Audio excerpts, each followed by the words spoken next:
We're chatting to Zelda Oosthuizen, talking about a little flyer I found which said Vision Through Knowledge, and it's a beautiful organization employing other abled persons. And there's this big I on the top here which says Vision Through Knowledge. Zelda, talk to us about how much it costs to run an organization like yours.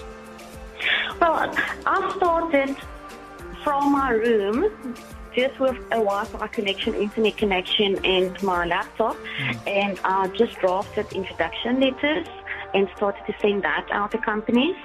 And then Firefly Biofuel, that's a company that's supplying me with the Fastbox. They contacted me for some assistance to get it into the market, which I did. And I don't ask very much for my service. I normally just take a percentage of what the sales might be, because my award, my payment for that is, and I'm going to use again Fastbox as an example, should I be able to close a big contract for them, they must employ a disabled person in the production line. And I am very grateful to say that I did close contact with Pick and Pay head office for that product. The product is going to launch in the head office, which means hopefully 2 disabled persons will receive permanent employment very soon. Now, we're talking about some of these companies who are basically getting other able people in, using your services as well, but we are seeing other companies lacking in that. And I did mention the radio industry as well. I'm not naming and shaming our particular radio station because I'm not going to do that, but I do see it as a thing of we are not employing enough other abled persons. Why do you think we are lacking in that regard?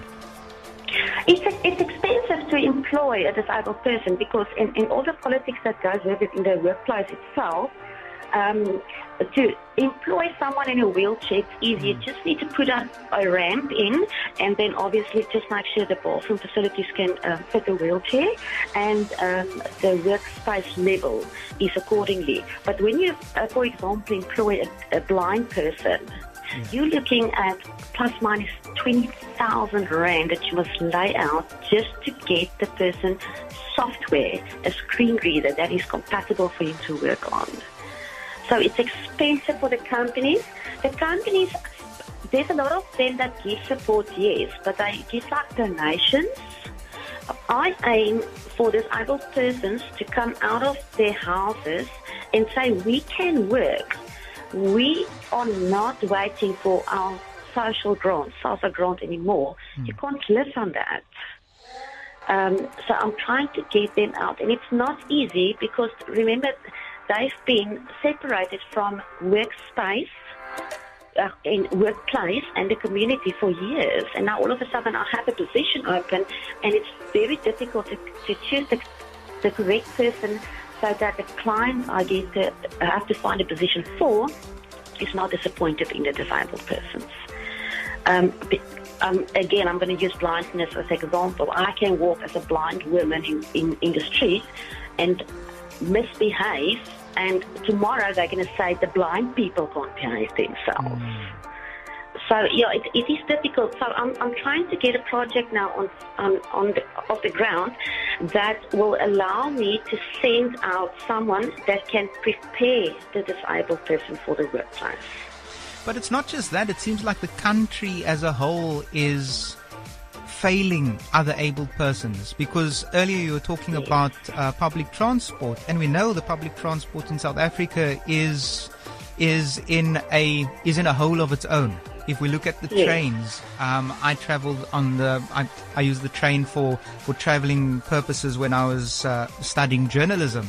And the train station particularly is not suited for disabled persons in wheelchairs. Yes, there were some people who were blind traveling by train from, say, the Lansdowne area all the way to the Cape Town CBD. Had this one guy who would walk all the way from the train station to his place of work at a particular hotel. And I thought that was very brave of him, because there's lots of noises around, there's lots of things. The pavements aren't really suited for disabled persons, and now we have this thing of homelessness as well. where Yes. law enforcement has decided, okay, the bridges, that's where homeless people are sleeping. Let's barricade that and put fencing up around there, not realizing, not thinking about that there's a blind person that needs to walk on that pavement because they can't walk in the road. That is unfortunately the truth. What I pick up from the public transport is that more and more disabled persons is pulling away from public transport. If I get employment for someone tomorrow, I'm just going to use it as an example, as momentum. He or she will struggle with transport maybe 5 days, maybe 2 weeks, because someone that's working there will offer that employment, that transport to assist, pick up and drop off again after work. So I'm trying also to get the companies to realize when they interview the disabled person, it's just transport that bothers them a lot, because it is difficult. So if they employ persons, I'm trying to get them to the mindset that they will not struggle with the transport for very long because someone will offer to help with that. Unfortunately, sorry, we're living in a country where, I'm concentrating on employment for disabled persons, but in the whole, South Africa have a lack of employment. Even if you're able or disabled, you're going to struggle with employment. It is a huge problem. Yes.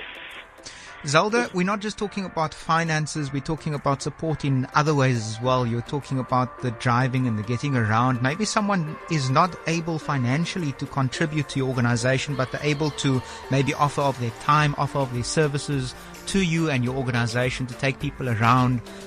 Maybe they would even like to get some of the people that you are employing into their company and boosting that thing of employing other able persons. How can people support you?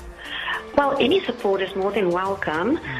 Even if they goes out for the day, just to go to a park for a park run or something, and they decide they want to take a blind person with and just guide that person, or go to the shops. It might sound very small, but for a blind person, we never know about any special that's in shops. But is there a website, is there email address or a number you can give out that people can call and get a hold of you? I will give you my cell phone number and my email address. I'm actually trying to get an e-commerce site up and going now, because the moment that is up and going, I'm also going to have to employ another disabled person to run the e-commerce site for me. What is that? The e-commerce site is online shopping. Ah, yes. Nice.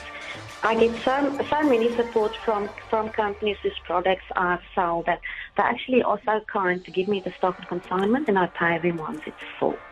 Brilliant. That is the support I'm getting from companies. A lot of companies, we talked earlier about not giving the support, etc. Many companies give the donation, but I'm trying to get them to not give the donation, give the employment. Yeah.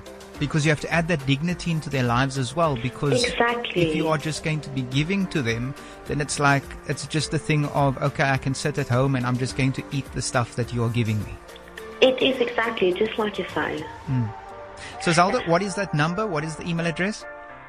My cell phone number is 072 680 4191, and my email address is zelda.vtk, V for Victor, T for Tango, K for Knowledge, @mweb.co.za. That's Zelda Oosthuizen there. She is the founder of an organization doing incredible work, Vision Through Knowledge.